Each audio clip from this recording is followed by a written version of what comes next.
विश्वानि देव सवितर्दुरितानि पराशुभ यद्भद्रं तन्नयाशुभ।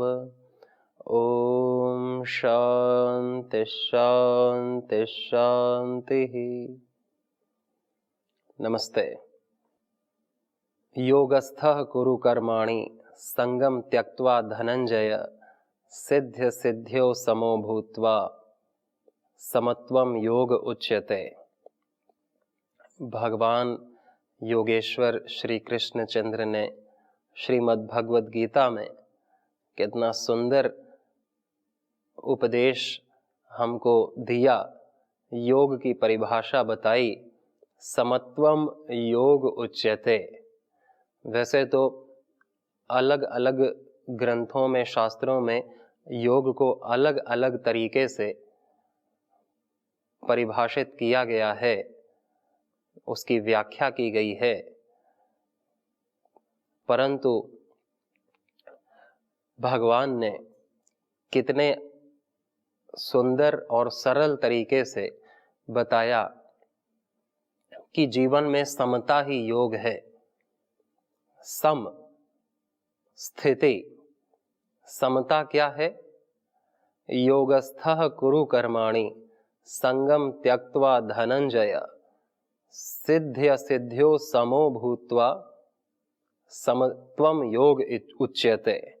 Equilibrium, यानी कि हम कोई भी कार्य करते हैं सफलता के लिए ही करते हैं, और जब सफलता मिलती है तो प्रसन्नता होती है, और यदि सफलता कम मिली, उतनी नहीं मिली जितनी चाहिए, तो कम प्रसन्नता हुई, और यह सफलता नहीं मिली तो फिर अप्रसन्नता हुई, और या असफलता मिल गई तो फिर दुख हुआ। तो व्यक्ति के सुख से लेकर दुख तक भाव बदलते हैं, या प्रसन्नता है या कम प्रसन्नता है, या कुछ भी नहीं, अप्रसन्नता है या दुख है, या कितना गहरा दुख है। तो भाव ये सुख और दुख की स्केल में बीच में कहीं पड़ते हैं, या बहुत ज्यादा दुख या बहुत ज्यादा सुख, लेकिन स्केल वही है।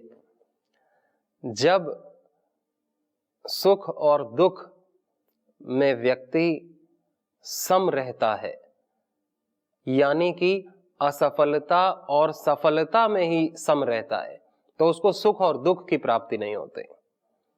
कि जब यह मान लिया कि यह कार्य मैं कर रहा हूं, ये ना मैं सफल होने के लिए नहीं कर रहा, ये मैं कर रहा हूं क्योंकि ये मेरा कर्तव्य है, और असफल होने के लिए भी नहीं कर रहा। करते तो हम सफल होने के लिए ही हैं, नहीं तो हम करें क्यों? मान लिया कि यह कार्य मेरा सफल होने के लिए है, लेकिन उसमें आसक्ति नहीं करते। संग कहते हैं आसक्ति को। संगम त्यक्त्वा धनंजय सिद्ध्य सिद्ध्यो समो भूत्वा, कि अपने कर्तव्य का पालन करना, असंग होकर के अपने पूरे सामर्थ्य का प्रयोग करना, लेकिन उसके परिणाम के संग से दूर रहना। कि परिणाम कैसा भी हो, चाहे परिणाम मेरे अनुकूल आए या प्रतिकूल आए, लेकिन मुझको अपने जीवन को पूरे ईमानदारी से और शुभ के लिए जीना है। निश्चित रूप से जो भी परिणाम आएगा वो हमारी मानसिक शांति को भंग नहीं करेगा। मानसिक शांति को भंग करने वाला होता है हमारी एक्सपेक्टेशंस, हमारी आसक्तियां हमारे मानसिक शांति को भंग करती हैं। और मानसिक शांति तब भंग नहीं होती है जब हमने कोई अपेक्षा ना की हो, हमने केवल अपना शुद्ध आचरण, शुद्ध अंतःकरण से अपने कर्तव्य का पालन किया हो। उसी को योग कहा कि योगस्था कुरु कर्माणि, योगस्थ होकर के कर्म को करो। संगम त्यक्त्वा धनंजय, किसी भी फल में, फल की आसक्ति से रहित होकर, असंग होकर के, सिद्धि और असिद्धि में सम होकर के, ये है योग, समता है योग। और इसी योग में स्थित होकर के, योगस्थ होकर के अपने कर्मों को करना। फिर उसके बाद के श्लोक में भी बोला कि बुद्धि युक्तो जहातीह उभे सुकृत दुष्कृते तस्मात् योगा युज्यस्व योगः कर्मसु कौशलम। कि बुद्धि युक्त होकर के, बुद्धि युक्त यानी विवेक युक्त, कि जिस बुद्धि को पता है कि क्या सही है क्या गलत है, क्या करणीय है और क्या अकरणीय है, क्या निषिद्ध है, क्या मुझे नहीं करना और क्या करना है।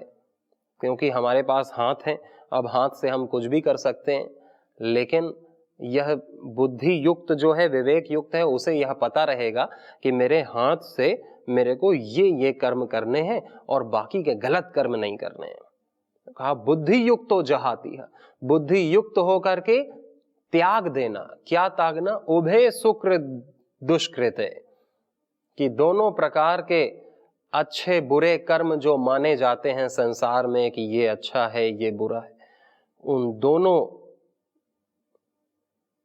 के ज्ञान से दूर रहना। बुद्धि युक्त होकर के उभे सुकृत दुष्कृते ततो योगा युज्यस्व योगः कर्मसु कौशलम। क्योंकि मान्यताएं तो संसार में बहुत होती हैं, लेकिन संसार की मान्यताओं को मान करके करते हैं तो हम अपनी बुद्धि का प्रयोग नहीं करते हैं। और जब हम अपनी बुद्धि का प्रयोग करते हैं तब चीजें सही होती हैं। और हम अपनी बुद्धि को सुला दें और वो व्यक्ति क्या मान्यता रखता है या ये व्यक्ति क्या मान्यता रखता है और वो हम करने लगते हैं तो चीजें खराब हो जाती हैं। इसीलिए भगवान ने सबको बुद्धि दी है, नहीं तो किसी को बुद्धि देते, हमको मशीन बनाते कि हमें मशीन की तरह कार्य करना है तो। लेकिन हमको भी भगवान ने बुद्धि दी कि हम अपनी बुद्धि से सोच सकें, बाहर की सांसारिक लौकिक मान्यताओं को हम तोल सकें कि ये मान्यता ठीक है या नहीं है, और उस मान्यता को साइड में रख के अपनी बुद्धि से सोच सकें कि ये मेरे को काम करना है, इस भाव से करना है। और भगवान ने बताया कि बुद्धि युक्त व्यक्ति क्या करता है। बुद्धि युक्त व्यक्ति जो है आसक्ति रहित होकर के अनुकूल और प्रतिकूल परिस्थितियों में डामाडोल न होकर के असफलता और सफलता में सम होकर के अपने काम को करता है। वही समता योग है। बुद्धि युक्तो जहाती है उभय सुकृत दुष्कृत है। अच्छाई और बुराई को हटा देना। क्योंकि कोई मानते हैं, ऐसी मान्यता तो है कि दान करना अच्छी बात है, दान करना अच्छी बात है, दूसरों के जीवन की रक्षा करना अच्छी बात है, ये मान्यता है और ये सबको लगेगा ये तो अच्छी बात है। लेकिन कोई व्यक्ति दान करे किसी शराबी को, किसी आतंकवादी संगठन को जो हिंसा करता हो, जो आतंक फैलाता हो, या जो अपने परिवार की या स्वयं की या समाज की हानि करता हो, ऐसे व्यक्ति को दान कर दे, क्योंकि ये मान्यता है कि दान करना बहुत अच्छी बात है। ये हमने सत्संग में भी सुना, ये हमने उस पंडित जी से भी सुना, उस हमने पुस्तक में भी पढ़ा, अपने धर्मशास्त्र में भी पढ़ा, तो हम दान करेंगे। अब दान हम वो पात्र है कि अपात्र है, किस समय में, किस काल में, किस स्थान में, किस व्यक्ति को कर रहे हैं, ये हमने अपनी बुद्धि से नहीं सोचा, बुद्धि युक्त नहीं है। और हम मान्यताएं मान रहे हैं। अब किसी के जीवन की रक्षा करना भी अच्छी बात है, और वो आतंकवादियों के जीवन की रक्षा करे, उसको किसी आतंकवादी को फांसी हो तो वो उसका केस लड़े और उसको जिताए, या कोई बुरे व्यक्ति हैं, बुरे व्यक्ति को उनके जीवन की रक्षा करना, पुलिस से उनको बचाना या आर्मी से उनको बचाना या न्याय से उनको बचाना कि अन्याय नहीं होने देंगे, इनकी हिंसा नहीं होने देंगे, इनके जीवन की रक्षा करेंगे। तो गलत व्यक्ति के जीवन की रक्षा थोड़ी कहा है कि जीवन रक्षा करना बहुत अच्छी बात है तो हम किसी के भी जीवन की रक्षा करें।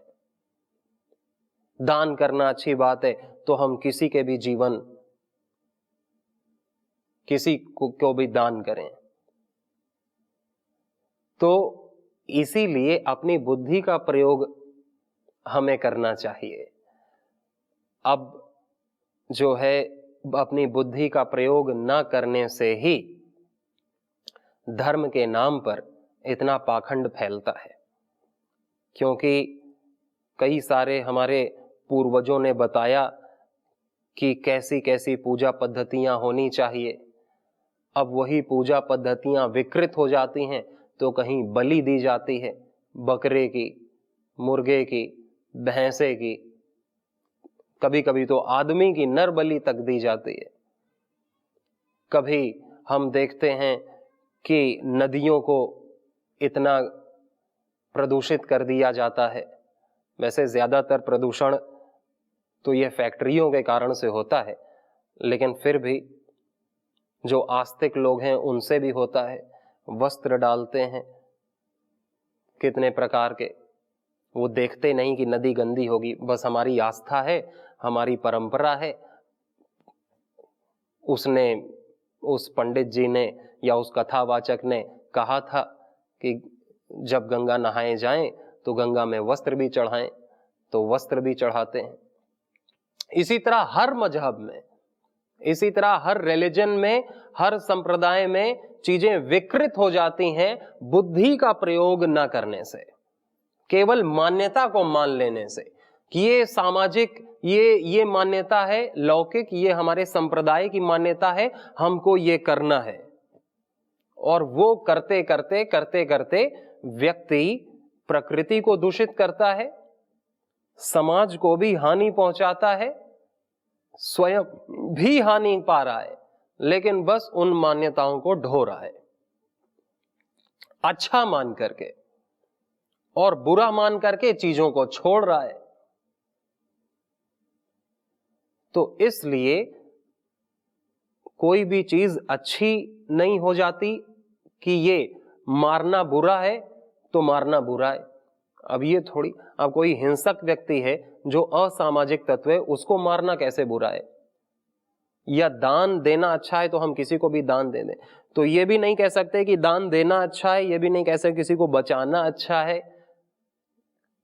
कहते हैं कि किसी को किसी माँ को बेटा होता है या बेटी होती है तो वो बहुत अच्छी बात है, लेकिन ऐसा बेटा और बेटी जो जाकर के आतंकवादी बनेगा या सैकड़ों लोगों का नाश करेगा, उसका तो ना होना ही बहुत अच्छा है।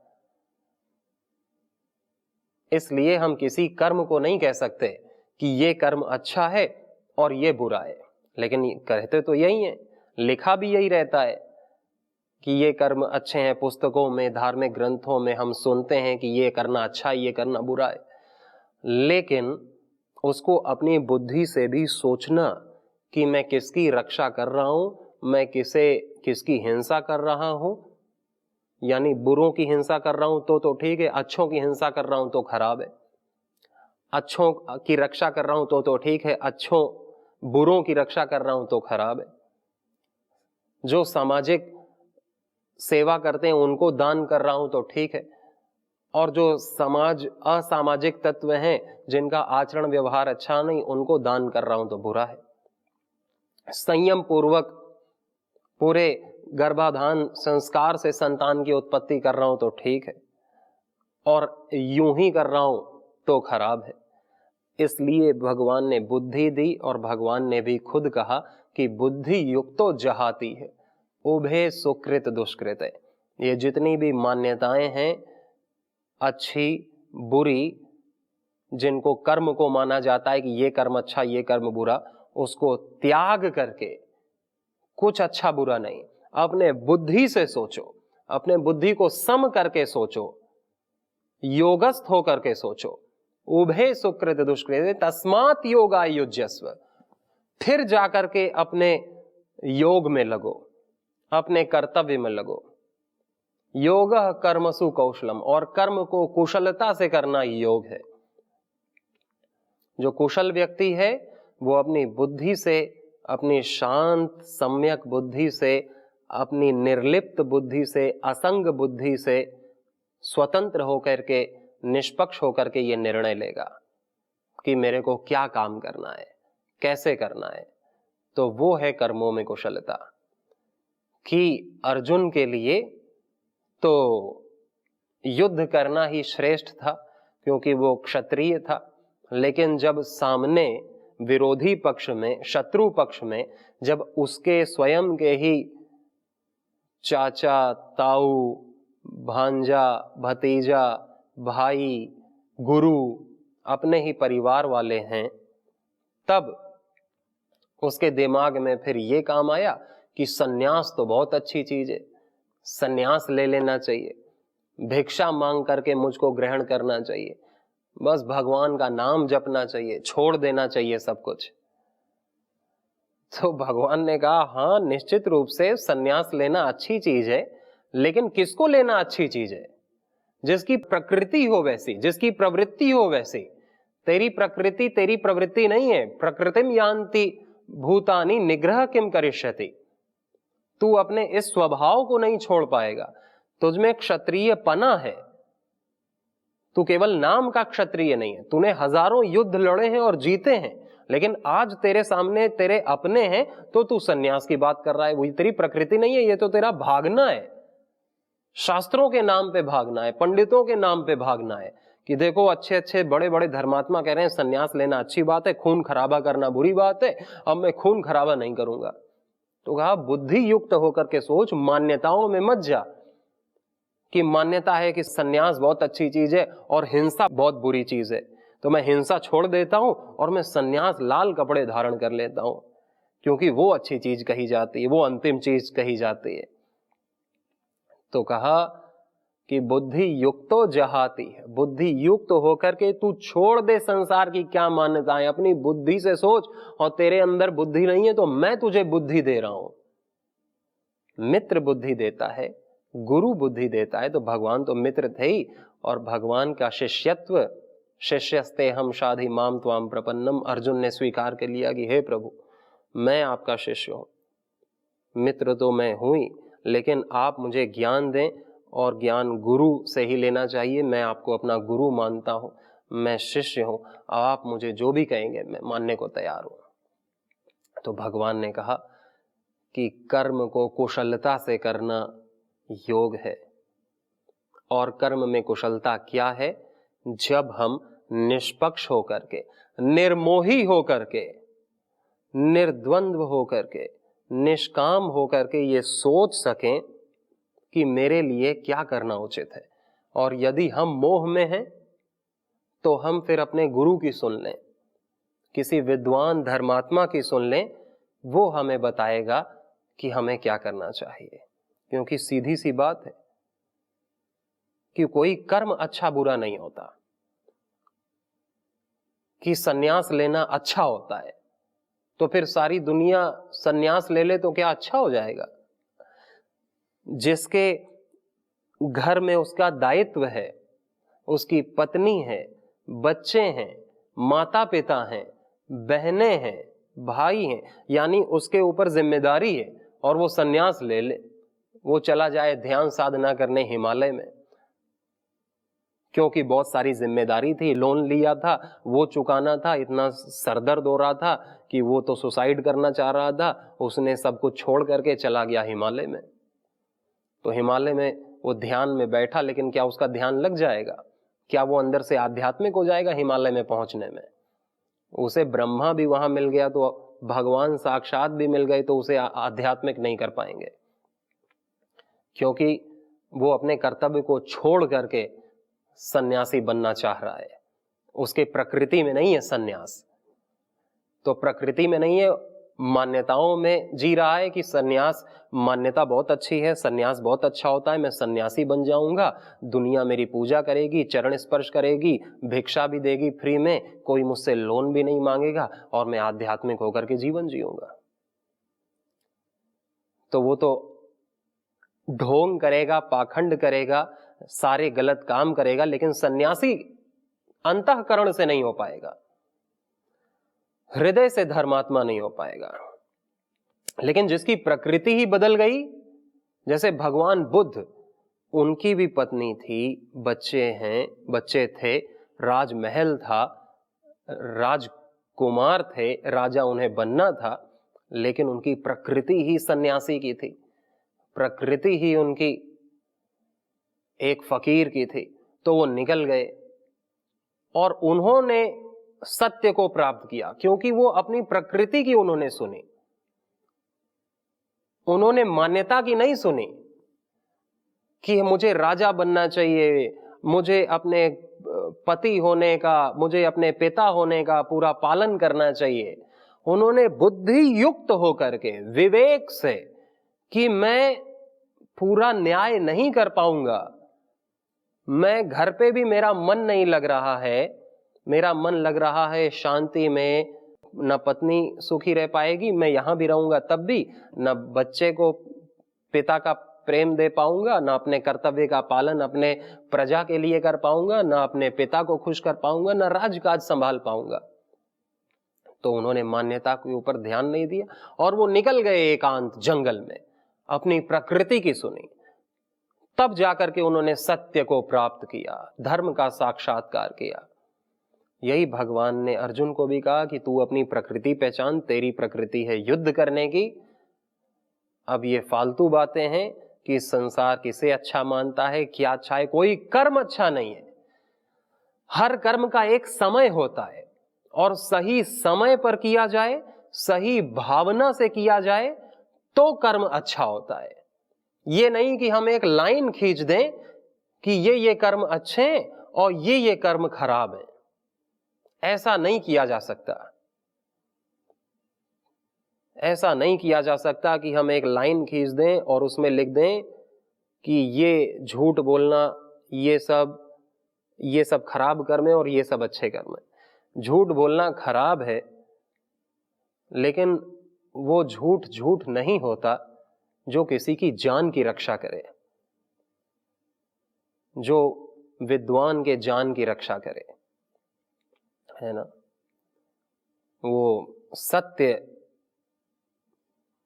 सत्य नहीं होता कि कोई गाय जा रही हो और गाय छुप गई हो कसाईयों से एक कमरे में, और कसाई आके पूछे कि तुमने गाय को देखा है, गाय कहाँ गई है, और वो बता दे कि गाय भाई इस कमरे में गई है, जाओ, और वो जान रहा है कि ये कसाई है, इनके हाथ में चाकू है, वो मरेगी, तो सत्य बोलने से पुण्य लगेगा कि पाप लगेगा?